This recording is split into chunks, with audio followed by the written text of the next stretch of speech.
ఇప్పుడు మీరు 20 ఏళ్ల నుంచి స్టాక్ మార్కెట్‌లో ఉన్నారు గదా! మీ పోర్ట్‌ఫోలియో ఎట్లా ఉంటది సార్? చూడొచ్చా మేము ఒకసారి? అంటే ఎందుకు మనం చూడకూడదు? ఇంతమందికి చెప్తున్నాం గదా! ఒకసారి చూస్తే ఎలా ఉంటదని. 4,14,36,000. Oh my goodness!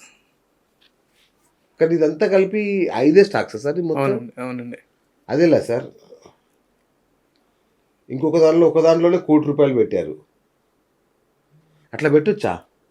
అంటే అంటే ఒకటండి. నేను 4,00,00,000 అంటే కనీసం ఒక 100 స్టాక్స్ ఎక్స్‌పెక్ట్ చేశాను నేనిక్కడ. అంటే ఒకటండి. మనకి ఎక్స్‌పీరియన్స్ వచ్చే కొద్దీ అచ్చచ్చా! మనం ఏ టైప్ ఆఫ్ ఇన్వెస్ట్‌మెంట్ చేస్తున్నాం అనేది ఒక క్లారిటీ ఉంటది కదండీ. ఓకే. ఇప్పుడు రిజల్ట్ సీజన్. మనం రైట్. రిజల్ట్స్ ఓరియెంటెడే కొన్నాం.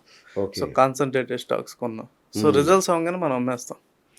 అంటే మార్కెట్ జరుగుతున్న ట్రెండ్ ఏదైతే ఉందో, ఓకే. ట్రెండ్‌ని బట్టి మనం ఫాలో అవుతామండి. అంతేగాని మనం పెట్టుకుని సంవత్సరాలు మనం అంటే ఒక్క మాట సార్. వారెన్ బఫెట్ తాతయ్య గారు ఒక మాట జెప్పారు. హ్మ్. Don't put all eggs in one basket అని. హ్మ్. అది అందరూ అంటే బాగా ఇప్పుడు మీరే గట్టిగా చెప్పారు కదా సార్. పాటిస్తారు. ఇప్పుడు ఏఐని వాడి ఏదో తెలుస్తుందన్నారు ఆ! కదా! ఏం లేదు సార్. తెలిసే ఛాన్స్ లేదంటారా అయితే? అంటే అలాగే మేము కూడా ఫిల్టర్ చేసుకుంటాం కదా! అమ్మో! మరి 5 స్టాక్సా? అవునండి. Oh my God! ఇన్ని సంవత్సరాలలో ఇవే స్టాక్స్ మెయింటైన్ కాదండి. చేస్తున్నారు. ఇవి రిజల్ట్స్ అచ్చా అవ్వంగానే ఎప్పటికప్పుడు రిజల్ట్స్ రాగానే అయిపోతాయి అట్లా. ఓకే.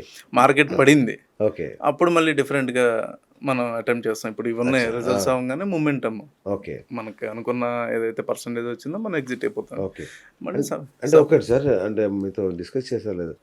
సో, ఎంపీ విశ్వేశ్వరరెడ్డి గారున్నారు గదా! ఆయన్ని రిచెస్ట్ ఎంపీ ఆయన. నేను అడిగాను ఆయన్ని ఒకసారి ఇంటర్వ్యూ చేసినప్పుడు అడిగాను. సార్ ఇంత ఎట్లా మీరు రిచెస్ట్ ఎలా అని అడిగితే, ఏందబ్బా స్టాక్ మార్కెట్‌లో ఎప్పుడో పడేసాను డబ్బులు. అవి ఇప్పుడు బాగా పెరిగిపోయినాయి. అంతే తప్ప నేనేం సడెన్‌గా ఆహ్, కోట్లు ఏం నేను చేయలేదు.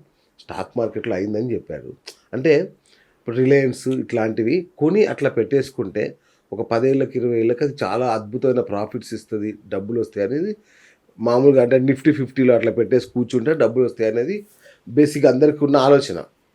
మరి మీదేంటి ఈ కొత్త ఆలోచన? అంటే అంటే మీరట్లా చేయరా? అంటే ఇక్కడ ఒకటండి 2 ఫస్ట్ మీరు ఆ! అడిగిందేంటంటే స్టాక్ మార్కెట్ గురించి ఎంత ఎక్కువ తెలుసుకుంటే అంత డబ్బులు పోతాయి. ఓహ్! ఓకే. ఓకే. ఇప్పుడు ఆయన మీకేం చెప్పారు? ఎప్పుడో కొన్నాను, వదిలేసాను. అవును. యెస్. అవునా? ఇప్పుడున్నోళ్ళేంటంటే దాని మీద రీసెర్చ్ చేయటం ఇప్పుడు మంచి స్టాక్స్ అవును. కొన్ని పారామీటర్స్ మీట్ అయినాయి.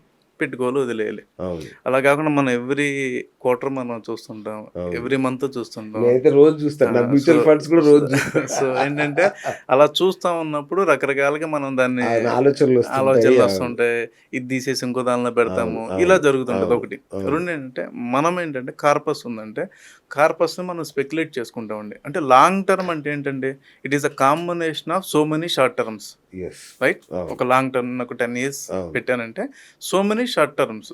So okay. మెనీ అప్స్ ఉంటాయి. ఒక 1 ఇయర్‌లో డౌన్స్ డౌను ఉంటాయి. ఉంటది. చాలా ఉంటాయి. సో, అవును. ఈ short term so many short terms ఏవైతే ఉన్నాయో వీటిని మేము హ్యాండిల్ చేస్తామండి.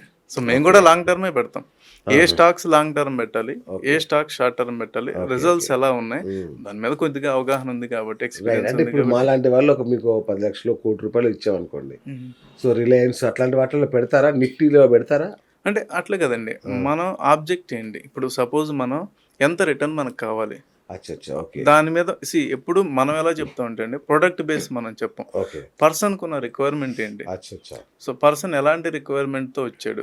అంటే 5 ఇయర్స్ అనుకోండి సార్. ఒక ఆరిజినల్‌తో. ఎంత ఓకే. పోర్షన్ మనం ఒక రిస్క్ బెట్టికెళ్ళొచ్చు. ఓకే. ఓకే. ఓకే. 15% మనం రిస్క్ బెట్టుకెళ్ళాం స్మాల్ క్యాప్స్‌లో. అవును. ఇలా మనం అలొకేషన్ చేసుకుంటామండి. సో, అచ్చా! ఇందులో మనకు ఆపర్చునిటీ బేస్ కూడా ఉంటది. ఇప్పుడు ఒక్కో సెక్టార్ పెర్ఫార్మ్ చేస్తుంది. సపోజ్ వార్ నడుస్తుంది. అవును. డిఫెన్స్ సెక్టార్ పెర్ఫార్మ్ చేస్తుంటది. చేస్తుంటది. అవును. పెర్ఫార్మ్ చేసేటప్పుడు నేను కూర్చోలేనుగా. అవును. కరెక్ట్. అప్పుడు నేను రైట్ తీసుకుంటాను. రైల్‌లో ఓహ్! ఎళ్ళిపోతాను. లేదు ఓకే. బ్యాంకింగ్ సెక్టార్ బావుంది. ఆ బావుంది. సెక్టార్‌లో మనం ఆ 6 మంత్స్, 3 క్వార్టర్స్ అచ్చచ్చచ్చా! ఉంటాము. ఓహ్! ఎళ్ళిపోతాం. కొన్ని కంపెనీస్ ఉంటాయండి.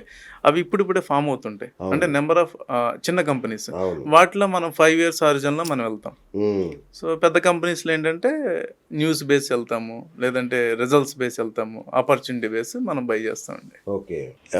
Zero loss. ఏఐతో జీరో లాస్ అసలు ఉంటుంది జరగదండి అది. అనేది చాలా ప్రచారం చేస్తున్నారు. అది జరగదండి అది. సాధ్యమేనా? జీరో లాస్ అనేది అసలు తప్పండి. అది రాంగ్. అవునా? ఏ బిజినెస్ ఇప్పుడు ఏఐ ఏం చేస్తదండి? ఫ్యూచర్‌ని ప్రిడిక్ట్ చేయలేదుగా. చేయలేదు. పాస్ట్ డేటాని ఇస్తుంది. అవును. పాస్ట్ డేటానే ఫ్యూచర్ బిహేవ్ చేస్తుందా ఎవ్రీ టైమ్? బిహేవ్ చేయదు. ఎందుకు చేయదంటే ఇన్వెస్ట్మెంట్ సైకాలజీ మారుతుంది, కొత్త సెక్టార్స్ వస్తున్నాయి, బిజినెస్ మోడల్స్ మారుతుంటాయి. సో అది అది అలా ఉండదు కదండి. ఇప్పుడు మనం ఇదివరకు తీసుకుంటే మేము మార్కెట్లో వచ్చినప్పుడు గోల్డ్ పెరిగితే మార్కెట్ తగ్గుద్ది, మార్కెట్ పెరిగితే గోల్డ్ తగ్గుద్ది అనేవాళ్ళు. ఇవాళ మొత్తం అసలు మొత్తం పూర్తిగా దేని దానికి అయిపోయింది. అసెట్ క్లాస్ యుఎస్ మార్కెట్ పడితే ఇండియన్ మార్కెట్ పడేది, ఇవాళ యుఎస్ మార్కెట్ పడినా ఇండియన్ మార్కెట్ పెరుగుతుంది, ఇది పడినా అది పెరుగుతుంది. అంటే ఇండివిజువల్స్ అయిపోతున్నాయండి. సో బిజినెస్ మోడల్స్ ఎప్పుడైతే మారుతుంటాయో దాన్ని బట్టి మన రిజల్ట్ కూడా మారుతుంటుందండి. సో అంతేగాని జీరో లాస్ అనేది అసలు అది అవ్వదండి. అవదండి. సో ఇప్పుడు మీకు ఎలా ఉంటుంది, ఆపర్చునిటీస్ మారుతాయి. ఇప్పుడు ఆపర్చునిటీస్, కొత్త ఆపర్చునిటీస్ మనం ఐడెంటిఫై చేయొచ్చండి. అంటే అట్లాగే ఇప్పుడు యుఎస్ మార్కెట్ ఉంది. యుఎస్ మార్కెట్ అనేది బిగ్ కన్జంప్షన్ మార్కెట్. ఓకే, యుఎస్లో మార్కెట్ పడితే మిగతా మన మార్కెట్లు పడాయి. ఇప్పుడు ఏమవుతుందండి, ఒక పారాడైమ్ షిఫ్ట్ వస్తుంది. అంటే యుఎస్ నుండి కూడా అన్ని కంట్రీస్ కూడా గ్రో అవడం మొదలుపెట్టింది. ఇప్పుడు ఏదైతే మనం ఇప్పుడు ఈ టారిఫ్స్ ఇంపాక్ట్ కానీ ఉండేవన్నీ, సో అదర్ మార్కెట్స్ కూడా మనకి ఆపర్చునిటీ వస్తుంది కదండి. ఇప్పుడు నాట్ ఓన్లీ యూఎస్ మార్కెట్ కాదు కదా, యూరోప్ మార్కెట్ ఆపర్చునిటీ రావచ్చు, తైవాన్ మార్కెట్ రావచ్చు, Indonesia market. Being investor you need to find opportunity. మీకు జియో పాలిటిక్స్తో సంబంధం లేదు, మీకు ఆపర్చునిటీ ఉందా లేదా అంతే. ఆపర్చునిటీ ఇప్పుడు ఏమవుతుంది, ఇదివరకు 1-2 మార్కెట్సే ఉండే ఎక్కువ, ఇప్పుడు ఏమవుతుంది దీనివల్ల ఆపర్చునిటీస్ పెరుగుతున్నాయి. తైవాన్ మార్కెట్ పెరగచ్చు, లేకపోతే ఇంకోటి ఇండోనేషియా మార్కెట్ పెరగచ్చు, చైనా మార్కెట్ రైజ్ అవ్వచ్చు. సో ఇలా ఆపర్చునిటీస్ డిస్ట్రిబ్యూట్ అవుతాయి కాబట్టి ఆపర్చునిటీస్ని మనం ఏఐ ద్వారా క్యాప్చర్ చేయగలం. ఎక్కడెక్కడ ఏ మార్కెట్ ఎలా నడుస్తుంది, ఏ సెక్టార్ నడుస్తుంది, అక్కడ ఏ సెక్టార్లో ఎక్కువ గవర్నమెంట్ తీసుకుంటుంది, ఇదంతా కూడా మనకి ఇన్ఫర్మేషన్ ఈజీగా వస్తుంది కాబట్టి డెసిషన్ మనం తీసుకుంటాం. ఎస్, నా పోర్ట్ఫోలియో నేను ఇంటర్నేషనల్ మార్కెట్లో డైవర్సిఫై చేస్తున్నాను, ఇండియన్ మార్కెట్స్లో ఇంత పెట్టాను, సో నెక్స్ట్ 25% నా పోర్ట్ఫోలియోని అదర్ మార్కెట్స్లో డిప్లాయ్ చేస్తున్నాను. ఈ మార్కెట్ మనకు పెర్ఫార్మెన్స్ తక్కువ ఇచ్చినా అదర్ మార్కెట్స్ పెర్ఫార్మ్ చేస్తే ఓవరాల్గా మనం పాజిటివ్లో ఉంటాం. ఈ డెసిషన్ మేకింగ్ అంటే ఏదైతే ఈ జడ్జిమెంట్ ఉందో ఇది మనం ఏఐ ద్వారా ఈజీగా తీసుకోవచ్చు. ఇదివరకు మనకి ఇన్ఫర్మేషన్ కరెక్ట్గా వచ్చేది కదా, ఏ వెబ్సైట్ చెక్ చేయాలి, ఎక్కడికి వెళ్ళాలి, అక్కడ ఉన్న జియో పాలిటిక్స్ ఏంటి మనకు తెలియదు. ఇప్పుడు ఏ ఏంటంటే అదంతా కూడా ఈజీగా మనకు వస్తుంది. సో అంటే పాస్ట్ డేటాని బట్టి ఫ్యూచర్ ఉండదు. పాస్ట్ డేటాని మనం తీసుకుని ఫ్యూచర్ యాంటిసిపేషన్ మనమే చేయాల్సిందే. Right sir. ఏఐతో ఈ ఫ్లాష్ క్రాష్కి ఏమైనా అవకాశం ఉందా? అంటే క్షణాల్లో కుప్పగూలిపోయి మార్కెట్ అంతా మొత్తం లాస్లోకి వెళ్ళిపోయి అట్లాంటి ప్రమాదం? అలా ఏముండదండి. న్యూస్ బేస్డ్ అంటే న్యూస్ ఇంపాక్ట్ ఉంటుంది తప్ప ఏఐ వల్ల అంత ప్రమాదం ఉండదండి. అంటే మీకు ఆల్గోస్ క్రియేట్ చేస్తున్నాయి కానీ ఏఐ వల్ల లేదండి. సో ఆల్గోస్ ఏదైతే మీకు పర్టికులర్ లాస్ట్ టైం కూడా మనం డిస్కస్ చేసిందో పర్టికులర్ లెవెల్ రాగానే సెల్లర్స్ అందరూ ప్యానిక్ అవటము, లేదంటే సిస్టమే మనకి సెల్ చేసేస్తుంటుంది మనతో సంబంధం లేకుండా.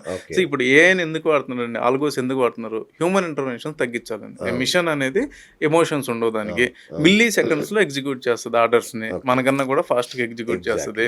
దానికి మనం ఒక సెట్ ఆఫ్ పారామీటర్స్ ఇస్తాం, పారామీటర్స్ రాగానే ఎగ్జిక్యూట్ అవుద్ది. పారామీటర్స్ రానంత వరకు మైనస్ చూపించినా కూడా అది హోల్డ్ చేస్తూనే ఉంటుంది కదండి, మనం అయితే చేయలేం. అంతే కదా, సో అదొక్కటే కదా ఇక్కడ మనం చేయగలిగింది, అంతే తప్ప అంత డ్రాస్టిక్ చేంజ్ ఏమి ఉండదండి.